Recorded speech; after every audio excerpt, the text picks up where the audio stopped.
My name's Tommy Lynch. I'm the Director of Parks and Recreation. As Mr. Burkett just told me, I was going to welcome you to Southeast Davidson County, but welcome to Cane Ridge is what I was told I need to say. As with anything of this magnitude, the work on this announcement today has been going on for a long time, and it initially started with the implementation of the Parks and Greenways Master Plan back in 2001, identifying the need for open space. It was confirmed with the open space plan as we moved forward under Mayor Dean's leadership. And before we get to the main part of our announcement today, I do need to recognize my boss who is here today, Mr. George Anderson, the chairman of the Park Board. I want to thank George and all the Park Board members for what they do.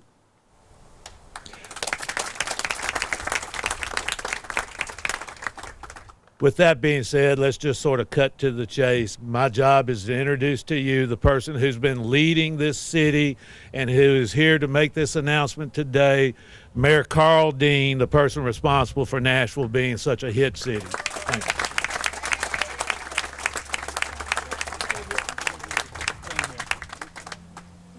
Well, good morning, and thank you, Tommy. Before I get started, I want to acknowledge and thank the council members who are here. Robert Duvall is here, Jacoby Adal, Councilman Ronnie Stein, Devette Blaylock, and Fabian Bedney. Thank you all for being with us. And I also want to acknowledge Jim Forkham, former council member, who is one of the great supporters of open space in our city. I also want to thank Miss Mary Moore, and you'll hear more about her later, and Miss Aileen Williamson for hosting us on their property today. I've had the privilege of making a lot of announcements over the course of the last year, 8 years, but this is one that makes me particularly happy. Today, I'm very pleased to announce that the city, working with the Joe C. Davis Foundation and the Conservation Fund, will be able to preserve 591 acres of open space here in Southeast Davidson County.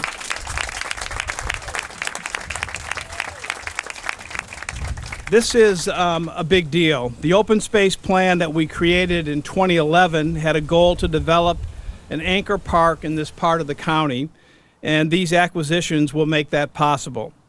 When that happens, Southeast Davidson County will have open space to match what the other three corners of the county have. Beeman and Bells Park in the northwest, Percy Warner and Radnor in the southwest, and Shelby Bottoms and Stone River in the northeast. I'm happy to see that the citizens of this part of the county will finally be getting the green space that they deserve. We all know this part of Nashville and Davidson County is the fastest growing part, and the people who live here haven't been able to enjoy the kind of open space that residents of other areas have counted as essential parts of their communities. This land is close to schools and neighborhoods, and I expect it to become a major gathering space for this community for many generations. Preserving open space is crucial for our city, especially as we continue to grow. We want our citizens to have places to exercise and to enjoy the outdoors. People want to get outdoors and be active, and they want clean air and water. They want to enjoy our distinctive landscape. This will be a place where people will be able to do all of these things. And you can see the beautiful pond and the forested rolling hills behind me, and across Old Hickory Boulevard from where you parked is a beautiful hilltop that is also part of the land that we're planning to acquire. Funding for Metro's portion of the purchase price will be included in the capital spending plan that I will file with the Metro Council later today. I've worked throughout my 2 terms to make investments in parks, greenways, community centers, sidewalks, and other spaces that help to make the healthy choice the easy choice for our citizens. And I appreciate the Metro Council's partnership with my administration in that effort. We also needed private partners for projects like this, and I'm grateful to the Conservation Fund for the technical support in devising and implementing the open space plan. I also want to thank the Joe C. Davis Foundation, without which this would not have been possible. I appreciate the work done by Bill DeLoach, the chairman of the foundation's board, executive director Alan J. Goddard, and all the other trustees that include my wife, Ann Davis, here in the front row. The foundation.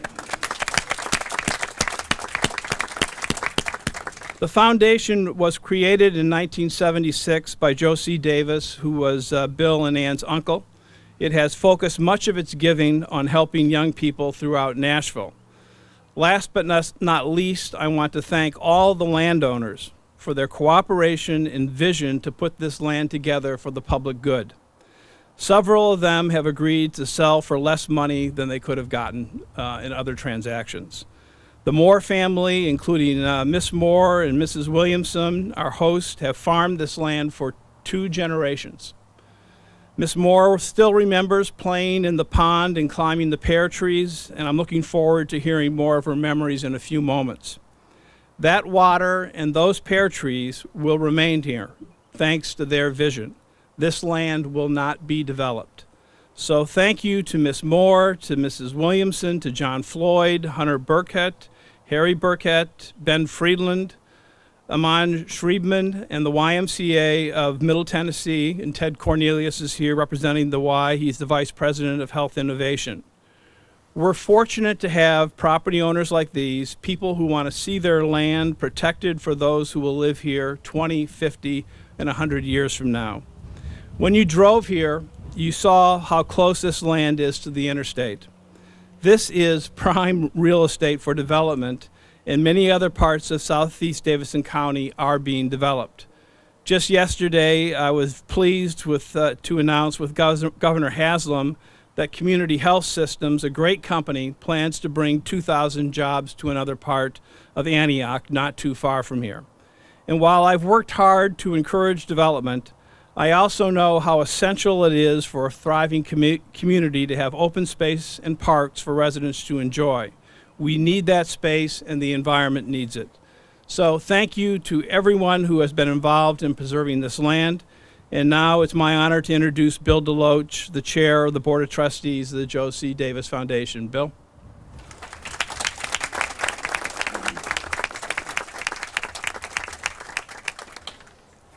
Thank you, Mayor Dean. And I also want to thank the staff of the mayor, which has done such a great job in helping make this happen.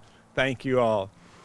I want to thank Ralph Knoll with the Conservation Fund, who's played a really important role in making this happen. Thank you, Ralph. And I especially want to thank Angela Goddard. Where are you, Angela? Right over there. The executive director of our foundation. Angela has been the quarterback of this project, and it would not have happened but for her efforts. Thank you so much. I also want to pause just for a second and remember my uncle and Ann's uncle, Joe C. Davis. He died in 1989, but it was really because of his hard work and his generosity that this is possible today.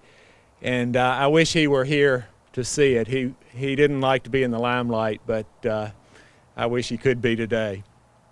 Efforts like these require a public-private partnership, and the Davis Foundation is really honored to be part of this one. We had a goal almost 2 years ago to focus on health, wellness, and livability in an area of town with important needs, and we wanted to try and leave a lasting imprint of some sort. The foundation had a long history and interest in southeast Nashville through Camp Widgewagon of the YMCA, through Conexión Americas, and through Habitat for Humanity, in addition to some others. So now we are really, really pleased to help play a small role in providing permanent opportunities for the families in southeast Nashville to go on a hike, to have a picnic, to play soccer, in general, to be out living healthy, active lives.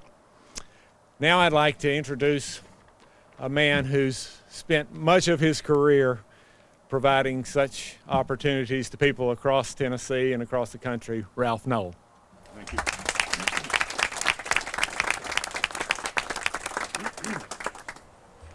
you.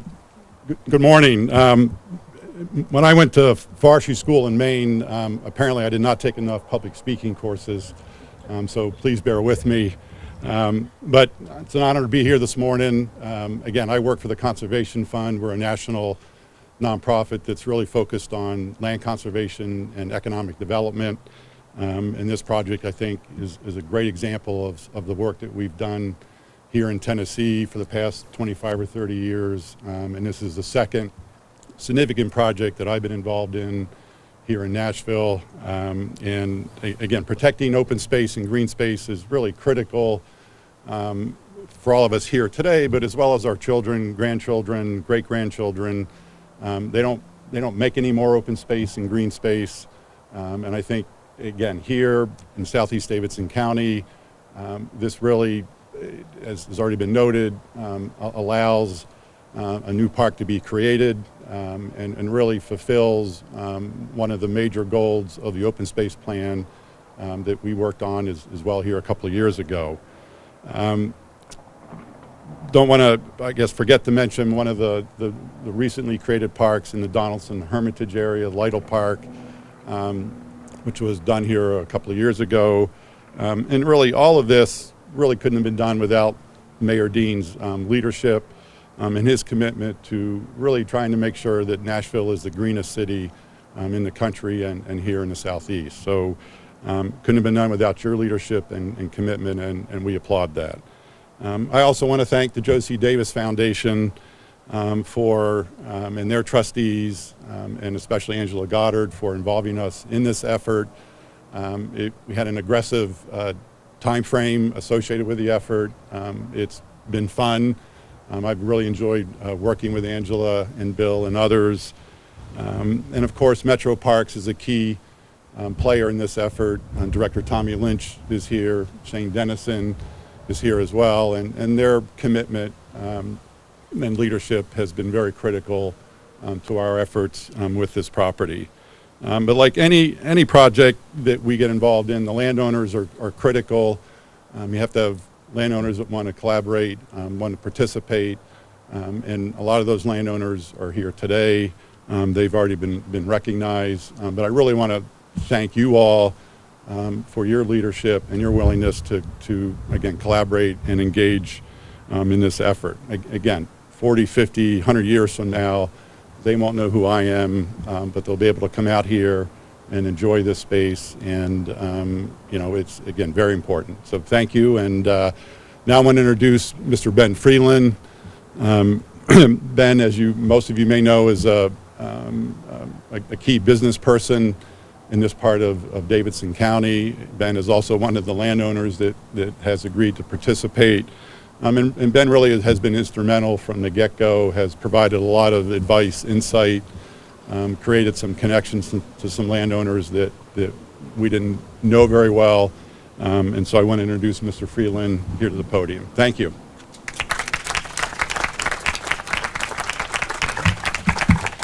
Well, all I can say is, wow, what a big week for Southeast Nashville and Antioch, Cane Ridge, the crossings, whatever you want to call it. There's just been some great announcements, and I think this is definitely the icing on the cake. I want to recognize Mayor Dean and the council members. I know a lot have been mentioned, but our local council members, Robert Duvall, Jacoby Adow, Fabian Bedney.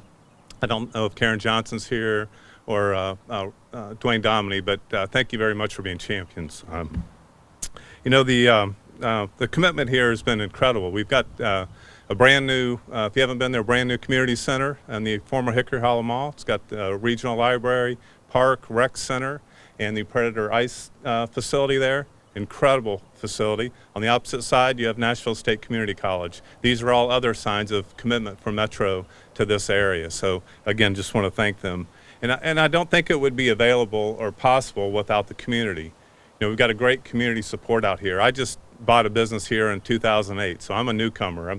The Moores have much longer standing than I do, but I'm just happy to be a part of it, and I kind of say I'm a mouthpiece for the community, but it's really, there's an underswell of support and commitment to this community, and I think that makes a lot of these dreams come true.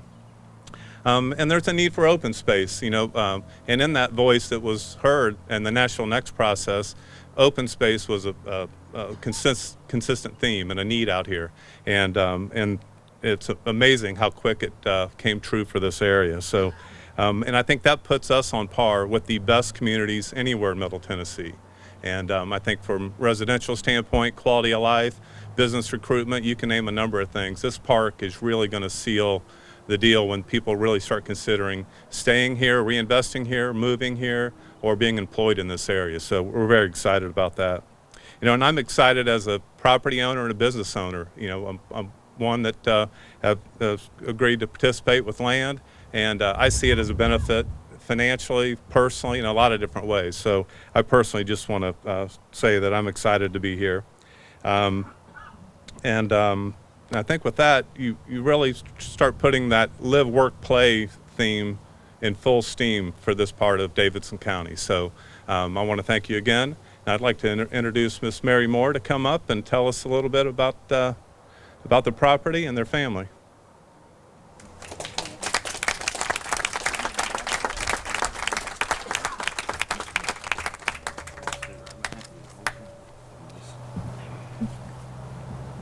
Before I make any remarks, my,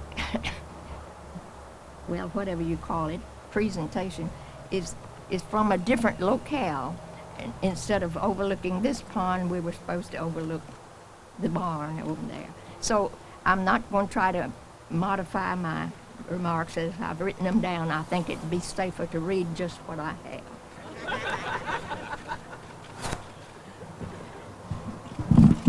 I thank you for the, oh, no, this is fine, I think. Arlene and I are delighted to be a part of the development of a 600-acre park.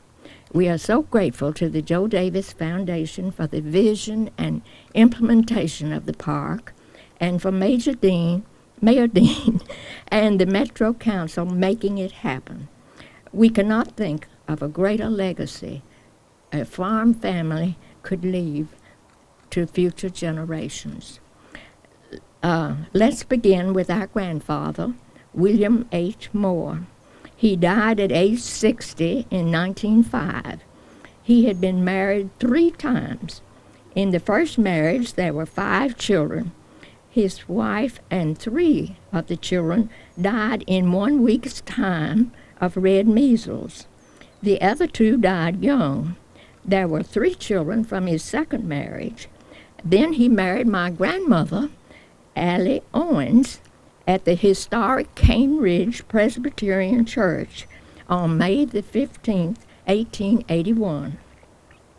At the time of his death, the youngest child was not quite 11 months old, and our father, John Henry Moore, was not quite 16. Grandfather Moore's property was the wooded area you see just to the left of I-24 as you descend to the Hickory Hollow area. Our father assumed the management of the farm since his older brother and a sister had died in the 1918 flu epidemic. He bought the adjoining property that was previously owned by Major James Holloway, a participant in the War of 1812. There was a 2-story colonial house, complete with columns and 4 giant maple trees in front. We were born there. What a wonderful place. The upstairs portico provided 3 little girls to play dolls. You could reach out and touch the leaves of the great maples. We had a tiny tin doll stove in which we pretended to cook for our dolls. It is still in the attic of our 1931 house, built the year our brother was born. The foundation and some of the stone in the front porch of our house came from the chimneys of the Holloway house. Perhaps you are familiar with the TV commercial of the H.E. Palmer Company. We're not good because we're old. We're old because we're good. H.E. Palmer installed the furnace in our house. Growing up on a farm in the 20s and 30s was markedly different from today. Perhaps as many as 4 or 5 cars were the extent of the daily traffic on the unpaved road. The Murfreesboro Pike was not paved until the mid-20s. Kimbrough Station was located a few hundred feet from the present overhead rail bridge. It was an especial treat to walk to the station with Mother and board the little train into Nashville for some shopping. There were no weekly trips to the grocery store. When Daddy took cattle to the market at Union Stockyard, he would stop at the H.G. Hill in South Nashville and buy bananas, oranges, lemons, etc. An unexpected shortage in the larder could be supplied at the Burkitt store 2 or 3 miles up the road. We had an ice box that accommodated a 100-pound block of ice. Food preservation prior to the ice box was a backyard cellar. We are seated in the former orchard, consisting of apple, peach, and I think damson trees. Across the road, several pear trees are still producing. We also had an apricot and a cherry tree in the yard. Just back of the garage, adjacent to the Holloway Cemetery, was our vegetable garden and grapevines. Pumpkins were a fall crop, and you should have eaten some of our mother's pumpkin preserves, complete with cinnamon sticks.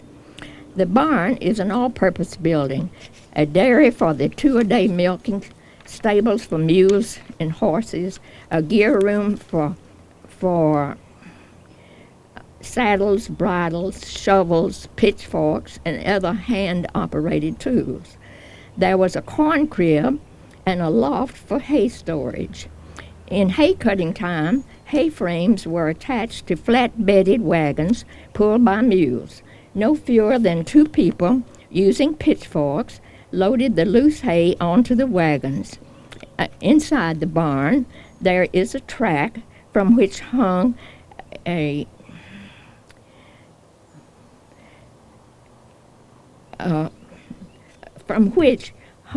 with a series of ropes a giant hay fork. With a mule, the fork was lowered to the wagons, transported upward, and deposited in the loft. We had a dairy, perhaps, well until the early 40s. The little pitiful white building by the barn, which you all cannot see, housed the cooling system for the 10-gallon cans of milk.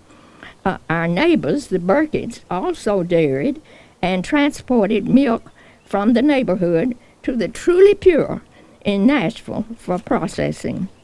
The hen house, midway between the house and the barn, was home to our Rhode Island red chickens, who supplied us with eggs, fried, and baked chicken.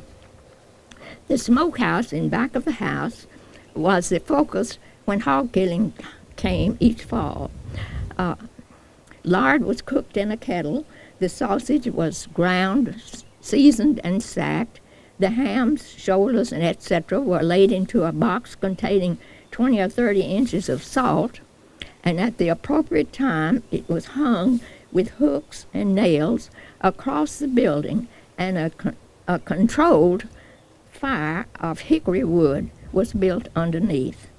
All of our self-sufficiency left little time to get into trouble.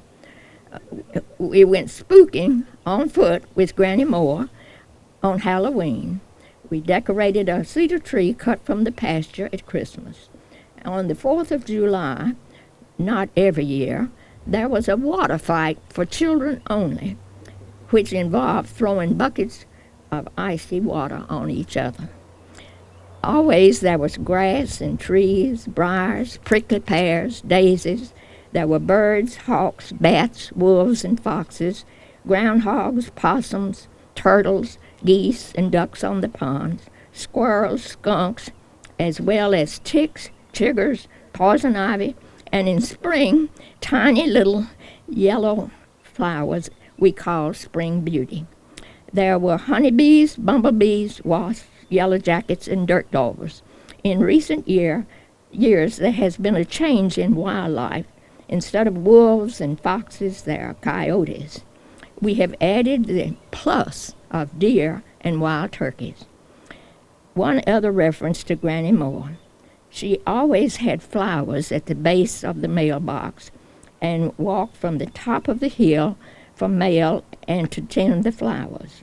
With so many children, I suspect she delegated. Probably before we were born, she and a neighbor, Mr. Cummins, who lived on Cane Ridge Road, built the original telephone line to Laverne. Now there is a cell phone there, tower. With the park, all of these memories will be preserved, and best of all, future generations will be building their own memories.